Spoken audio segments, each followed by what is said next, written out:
If you have a word that ends with ISM and ism, it is almost by definition two things: an ideology and a system. So you think of other examples: communism, socialism, capitalism, fascism. These are ideologies. They're ways of viewing the world, seeing the world. They're also ways of organizing it, right, as a system. So at a systemic level, people of color can't really effectively exercise racism. Now, at the ideological level, I will be more than happy, for the sake of argument, to say that at the ideological level, anybody can be racist. Anybody can have a racist belief. But it's like, I can be a capitalist up here in North Korea, but I ain't getting very far with that, right? I can't actually effectuate my capitalist thinking into capitalism in practice. I could be a communist in a capitalist economy, but I'm not getting very far with that. It's sort of like, I guess the analogy I would use, if you have a stationary combustion engine and there's no fuel that's going to that engine to make it operate, it's still an engine, but it's not going to get you from point A to point B.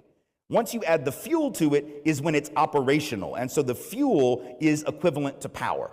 Right? So I can say, yeah, okay, there might be such a thing as black racism as a stationary combustion engine that just sits there and sort of hurts your feelings, right? But it's not going to do very much to you because it doesn't have the power to do so. And that makes it qualitatively different and quantitatively different. Both of them may be equally objectionable. It might be just as immoral for a person of color to believe I'm inferior as it is for me to believe they're inferior. But a person of color who believes I'm inferior is not going to be the bank officer, is not going to be the employer, is not going to be the cop. I'm sure there are black cops that get tired of white, spoiled college kids and high school students in privileged areas around the country, but they're not profiling them, and they're not pulling them over out of the car and beating them with clubs, and they're not shooting them by and large. So in that regard, even if you have bigotry, prejudice, or what we could call racism, if you're a person of color, you are very limited in what you're able to get away with that attitude, whereas white folks can take a pen and zone you out of existence.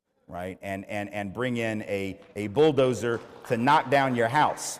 You know, black folks in Baltimore can get mad at white cops and throw some Molotov cocktails through the CVS, and white Baltimore can come in and knock down entire black neighborhoods to make way for the interstate. Now, you tell me which one is more effective. It's pretty obvious.